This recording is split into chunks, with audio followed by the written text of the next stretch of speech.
Hello, you are watching Western Reserve News. I'm your host, Bruce Rogers, and we invite you to sit back and watch the highlights of meetings that we are doing this week.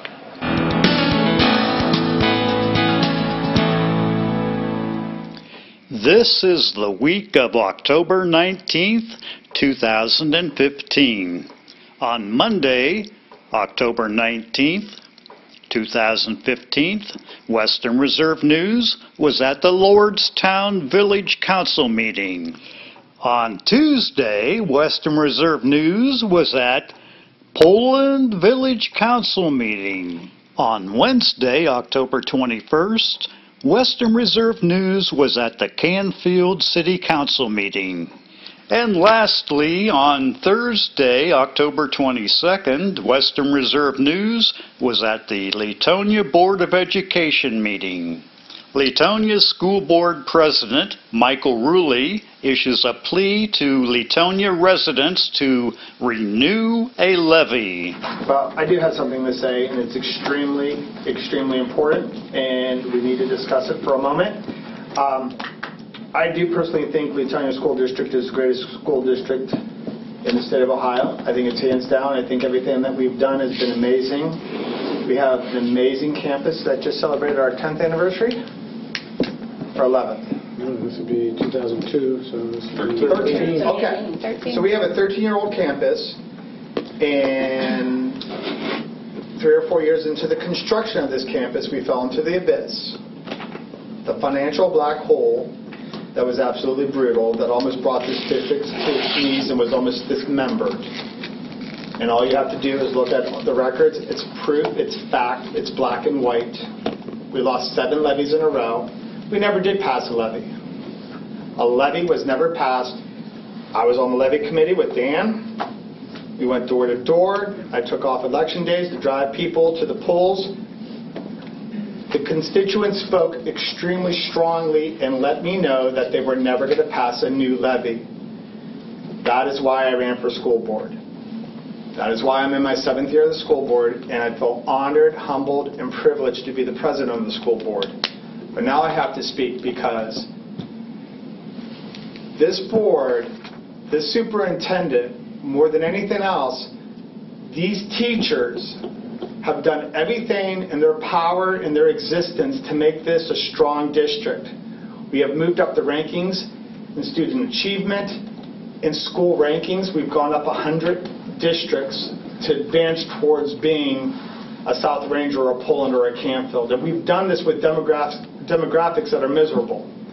And we all know that the property values have gone up a little bit, which is a great thing. It's your #1 investment, your property value. The church, the village, the district is the core of this community. We have a renewal coming up. This is not a new tax. There will not be one new dollar tax to anybody in this community. This is a renewal. This renewal is crucial for our existence.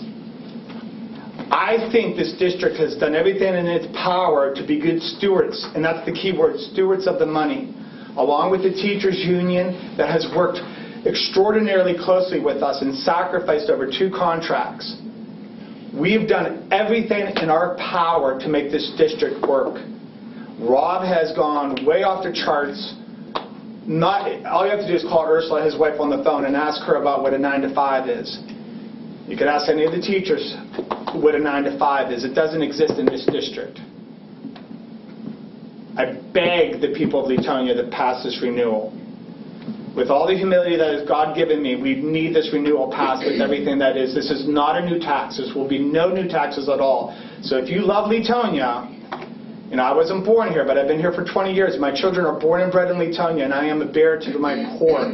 I beg this community to pass this renewal. That's all I have. Thank you. Leetonia School Superintendent Mino issues his report to the Board of Education. Excellent. Well, we will move into the superintendent's report. Okay, thank you, Mr. Roy. First quarter of school concludes tomorrow. So, hard to believe as you go into the second quarter. I always say, remember the second quarter starts in October, ends in January. So it's a long stretch, and it's hard to believe we're that close to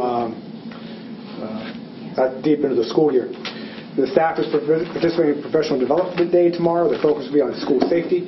I want to thank Mr. Ridgway and Mr. Rudinsky, and Mr. Clapsaddle met for 4 hours with Dana Steele from the Ohio Department of Education and Homeland Security to help fine-tune the plan. And then the other part of the day will be software system to create, store, and share assessments and track student progress to increase student achievement called Illuminate DNA. So all the staff will be trained in that. Channel 33 was here earlier this month, recording our classes to say the Pledge of Allegiance. That can be seen from November 11th to November 17th. And thank you, Mrs. Votaw, putting those dates on the website. You can just access our website and see what days our classes are on. Can I make a quick comment on that? Sure you can. I actually do my production at that studio, and I had two of the production people from Channel 33 come up, and they said that they extend at the beginning of the season 80 different school districts, and they said that Ed Ridgway went beyond the call of duty, not only to reach out to them, but to make it convenient for the camera crews to come in. And they said that the Leetonia students were the most well-behaved, and it was the smoothest production of all the Pledge of Allegiance. So I wanted to thank not only the students for being so well-behaved and representing the district, a well-mannered situation, but Ed Ridgway from just being perfect with that. Nice job to all those guys. Yes. No, thank you. The latest foundation formula funding capacity reflects the capacity aid that Representative Ginner assisted with in the last biennium. Again, I'd like to thank President Ginner as we saw that come across, and he increased the total funds in the county from $3.4 to $10.9 million for all county schools. The only reason I bring that up, because we've talked about that enough, that several schools are working with Representative Ginter for some additional ideas to increase opportunities for the students in Columbiana County. So I'll keep you updated on that, but we continue to try to increase opportunities for our students and be efficient. So. On Wednesday, October 21st, Western Reserve News was at the Canfield City Council meeting. At the Canfield City Council meeting, City Manager Joe Warino gives his report. Joe, what's happening in Canfield? Okay, we have one item of business to attend to this evening, and that being a change order for the Chapel Lane project. It was a small stormwater project that we accomplished this fall, and it results in a deduct of Yes, a deduct of $6,441 from the base bid contract for work that was not performed, that was not a part of the original contract. A couple of items. The resurfacing is now completed. The Glenview, Blueberry, and Fairview Avenue projects. On the sanitary sewer project on Blueberry, we did run into some problems there. The line, as it was videotaped, was reported to our inspector out there and our consultant, MS Consultants, that it's unrepairable. They can't put a liner through it. It's in that bad of a shape. We've not received the actual videotapes of what they've done up to this point, so we don't know if it could be temporarily, part of it fixed, or if the whole thing has to be replaced. I don't have the full depth of replacement at this time, but there were two pretty large sections, one that was 132 feet that had failed, and they couldn't get the camera through any of that, and 208 feet on the eastern end of the project. So once I get a little more information on that, our course will probably be a full replacement versus attempting to line it, and we'll have to work on closing out that other contract. One of the things, we do need to, again, I keep reminding you to come up with a member, a representative of the city for the JED board. We should be working on that and try and get that loosened up or tied up by the end of November. Also, there will be some committee assignments coming up at the end of the year, so anybody that's interested in serving on a committee with the city, if you are interested, get your information into us. There's a new board that will be established on the tax review committee, as well as reassignments of some of the existing board has to stay in place for 2 years. So there's going to be 2 boards that deal with that one. I think maybe, I don't know if you could explain that, Mark, or not the sense of that. The reason is the new law impacts taxes for calendar year 2016 forward. So if somebody appealed the decision of the tax administrator from 2014 or 15, it's the old tax code that is relevant, and the old board would hear that appeal as opposed to 2016 moving forward. So at some point in time, we will, for a couple of years, have 2 boards. And I also received just the other day, and there's no reason to act on this evening, but I'll get you a little more detailed information, but we had another water issue in the city, and it could have been something that played part of the role on the Oak Tree development and the low pressure, but there was a leak that's been going on for probably 3 months or better on Oak Tree.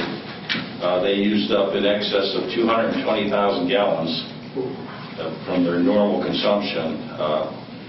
They told that there's not going to be any relief on the cost of water, but as we've done in the past, if sanitary agrees to deduct that from our billing, again, it would be up to council whether they would deduct the sanitary portion. If you were to do so, it would be about $1,525,000 that would be removed from the bill. But I'll get you the detail and the information. You can look at it, and then we can make a better decision on that the next meeting. But pretty substantial again, and it was a pretty, it's, I guess, a 2-inch water line, as I understand it, was leaking, and it's created some mold and damage to the exterior wall. So it might have been some of the result of why you're having low pressure in that area as well. It could very well be so. And I believe that's all I have under, of course, for new business.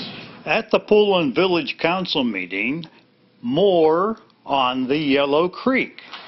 We decided to let the process play out a little bit more, let future testing be done, to still let the public know that there is concern and there are these cautions, but not to be panicked. To that end, I know I talked that night about Kate Keller from WFMJ, who I know I was going to do a story on it, and she talked to Miss Stacy and reached the same conclusion that they didn't want to create a stir or a panic at this time, but they're going to follow through and let the public know whatever we find. I believe, Jordan, did you do the story? Yes, Jordan did a great story in The Vindicator that really laid out both sides. Said that, there was a young man who got really sick, but that there is continued testing that's going to go on, and that the process is going to play out so that we know exactly where this contamination is coming from and what is causing this, so that no one else gets sick in that, that water again. In the meantime, Mr. Donovan brings up a very good point. And what do we do as a village, as an entity? And I think, my own opinion is we do more than nothing. I think, part of it was getting the message out like we did, but I think doing something to let people know or to put signs about staying away from the water for now would probably not be a bad idea. Not saying you've got to stay out that it's dangerous, but that there are concerns. I don't know what the Mill Creek folks did, but something along those lines that notices the public but doesn't scare the public, and that's kind of where I've read where everyone stands right now. I mean, Sweeney's here too from the Board of Health. So we have everyone we need right here to talk about this. Steph, you want to introduce Ryan to everyone and what he does? Sure. I'd just like to say that I tried to get the Ohio EPA to come in today, too, to share their expertise and facts from the sampling that they had done at the same time with Ryan. And they couldn't come in without a formal invitation from the council through Columbus, so Greg Orr couldn't be here.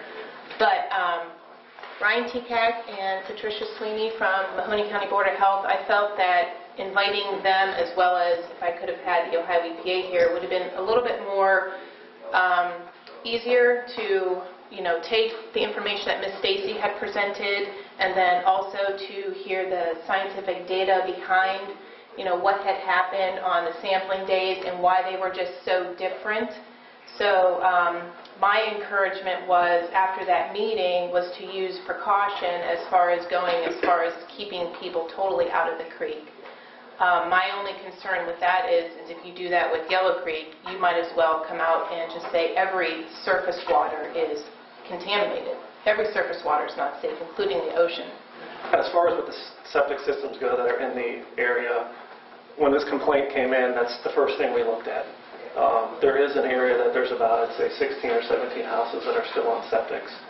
We don't have any complaints currently that are on those systems, so it's something we did look into.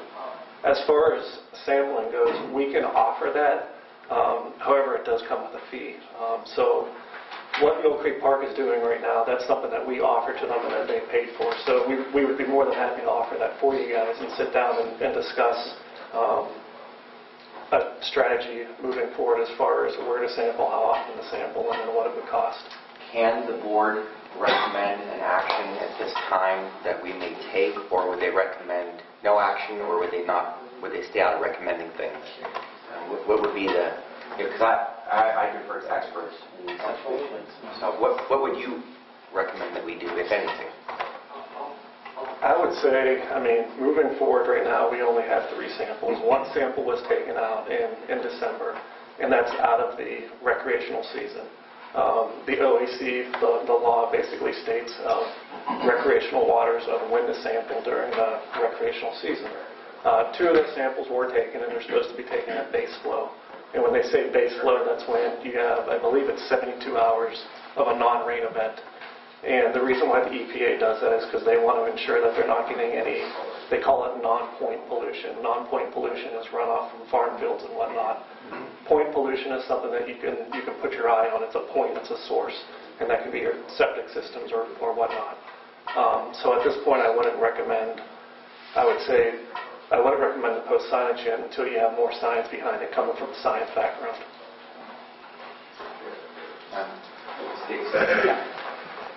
Can I say something also? Okay. I've talked to Pat and to Ryan about this, and I've also talked to Dr. Johnson, who's the head of the biology department at YSU. He did email me some things today, but I couldn't print them because I wanted information like I got from the EPA. He said that he sends students out twice a year to the different areas, always to Yellow Creek, and it's always a different reading. And he said it's very high, and many times the students are quite concerned with the count. So that's what I wanted to get from him, was an actual printout. And he sent me like a scale that showed the chloroform and showed the other. And I wanted more of a chart that I got from the EPA when we had it tested in December. So he said it's always different when he sends the students out here. And he said, and to tell the people, these students aren't just out of high school. They have PhDs in what they're doing. So they're very, very cautious. They're very particular in what they do. And he said, but we've always had different readings in Yellow Creek, and they've never been good. Front and center at the Lordstown Council meeting were representatives of the Trumbull Transit Program who explained what their program does for all Trumbull County residents. Good evening to the mayor and council and members. My name is Bob Faulkner, and I currently chair the transit system in Trumbull County. And we appreciate the opportunity to come and speak with you this evening concerning transportation in Trumbull County. And I want to just talk a little bit about the services that's provided, and actually solicit your support in the kinds of things that we have going on in Trumbull County. I have with me my vice chair, Mr. Marvin Palich, who is a realtor, and I also brought along our contractor, Mr. Terry Thomas from Community Bus, and you probably see those buses running all over the community, as well as the transit buses. And one of the reasons that we're here today, we also passed out a brochure that we put together that talks about all of the services that's provided in Trumbull County for senior citizens. And a big part of this has to do with transportation. There is, as all of you know, there is a major focus in the country as it talks about transportation. getting, of course, more vehicles off of the road, providing safe rides for seniors as well as students. And we understand there's a possibility, I know there's some discussion now with your group about transportation. We just wanted to talk to you about an interest that you could be a part of our system. This does a few things that I think is critical for all of us. The more communities that we can provide the transportation to, we are part, of course, the Federal Transit Administration, so the more people and the more services that you provide, the more funds that we can receive and therefore provide more transportation to additional people. I saw your resolution tonight for TCAP, and we're not competing in any way with that type of a service. What you have here, this is a report to the community from the commissioners to tell you that through your county tax dollars and through the tax dollars that you pay for the senior levy, you already have a countywide system. So you, 365 days a year, whether you're a senior citizen, whether you're disabled, or whether you're John Q. Public, you can pick up the phone and call the transit system, and how you do that is on the inside of the front cover, and it's overseen by the transit board, and there's a good description of them on the inside of the back cover. That's there now for anybody, and we're one of the few systems that run 365 days a year. That's for anybody. It's a public system. The Lordstown schools belong to this system through the co-op. So there are students who ride this system, whether the TCTC or other students of the schools. And then Mr. Armstrong wanted me to pass on that they're very, very supportive of having the transit system as it relates to the supplement for school kids who are better served on this system. But also, I want to make sure you're aware, the second to the last page with the 3 graphics for Ohio, it's talking about how Ohio is aging, and it goes back to the year 2000, then 2010, then 2020. Those are the counties in red that are over, they have a certain percentage of the population over 65. The reason this senior levy, which is up for renewal, by the way, on November 3rd, is so important is that the other services that are provided besides transportation are included and very well described in this document. But the transportation component is critical. So I wanted to make sure that you know we're not competing with TCAP for that level of service. That's number one. But you have available to you, even if you're not a participating community, this countywide service 365 days a year. And as Bob mentioned, if you join as a participating community, which is a cost to you of 50 cents per year per citizen in the village, and in your jurisdiction, and then you would get a reduced fare from $2, because we have to give $2 senior citizen countywide rides.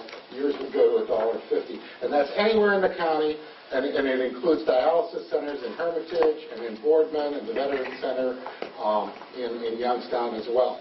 So it's a very profound system. It works well. We run like 99% on time, and I just wanted you to make sure that you're aware of the services, and of course we want you to vote for the senior levy when it comes back up. Senior levy was first passed in 2005 and again in 10, and that's up again. Now, if the village, okay, and this is just another question because I have had response from residents over this issue. This is going to become a pretty big issue. If the village does nothing, our residents still can use your program. It's there right now. It's there now. I just wanted to clarify that. And that's through the senior levy. Yes. And then, now, you're saying $2 a trip if we did nothing, or $1.50 for senior citizens. If we joined, for senior citizens. Now, say like if you came and brought somebody to our nutrition site and then took them back, that would be either $3 or $4, or would that be considered? Senior citizens, it would be $2 each way. It would be $1.50 if you joined. If they weren't senior citizens, then it goes up to the $4, and then we have the $8. Say it was a person who didn't have a disability, wasn't a senior citizen. It's $8 each way. Because I don't know how the ordinance came about for the TCAP. Other than they're looking at possibly trying to figure out whether we want to stay in the bus business or not. Councilman John Mansell explains his point of view as to why Lordstown should maintain transportation on their own. I think this service would be fantastic. The residents already have access to it. TCAP, the residents have access to it. If the village wants to work out an agreement to where we're going to help fund the residents or reimburse them, I really have no problem, but I still am supporting a new bus. Their hours doesn't cover everything we have served our residents with. And I feel senior citizens are as important to me as children. They're both the most important things we've got. We have a recreation program that just beats anything in Trumbull County for our children. And I do not understand the mentality. When this village is financially okay, I'm not going to sit like a bunch of candidates and sit there and say we've got a lot of money, because we don't have a lot of money, but we are financially okay. Why do we want to cut services to any of our residents? Okay, 6 o'clock does not cover the concerts that our residents threw a fit over not being able to go to, and I think that's a good service. There's other ways that we can resolve the problem about where the bus driver has to sit. I've had conversation with people on that. Nothing says he needs to sit down there behind Packard Park in the dark. He could go to Mocha House or somewhere like that, have a coffee. I'll buy him a breakfast or a lunch or whatever it is, if that's what it is. We have an expense account in the village for our employees. These are foolishness. And I don't know why this council wants to sit here and cut services to our senior citizens. I will support this program. It's already there. Our residents can use it, but I still will support a new bus when it comes time. I think we need to investigate that, because this doesn't cover everything. It's a fantastic program, but I don't understand the mentality that started cutting services to our residents. Lordstown gives a 1981 Pierce fire truck to Mission of Love Foundation. I'm Kathleen Price, and I'm the director and founder of the Mission of Love Foundation, which I started 30 years ago. We're very grassroots, very simple, and we're not here to save the world, but we are here to touch the hands that are within our reach. Tonight, we have a very, very special evening. That is, we're supplying, because of the mayor, council, you, the Pine Ridge Indian Reservation in South Dakota, their very first fire truck. Very first fire truck in America to service 44,000 Native Americans. It's a third world here. And because of you, they're going to be able to save their grasslands. They're going to be able to save their homes because they'll have a fire truck. And Ronnie, I got the request from the volunteer firemen, which they don't have a truck, but they're trying to pull things together. And Ron called and he said, are you interested in a fire truck?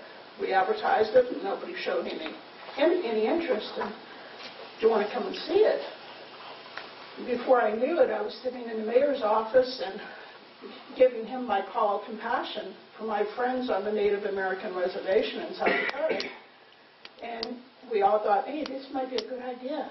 Instead of selling it for salvation, we could literally service a whole community from Lordstown, Ohio, to Kyle, South Dakota.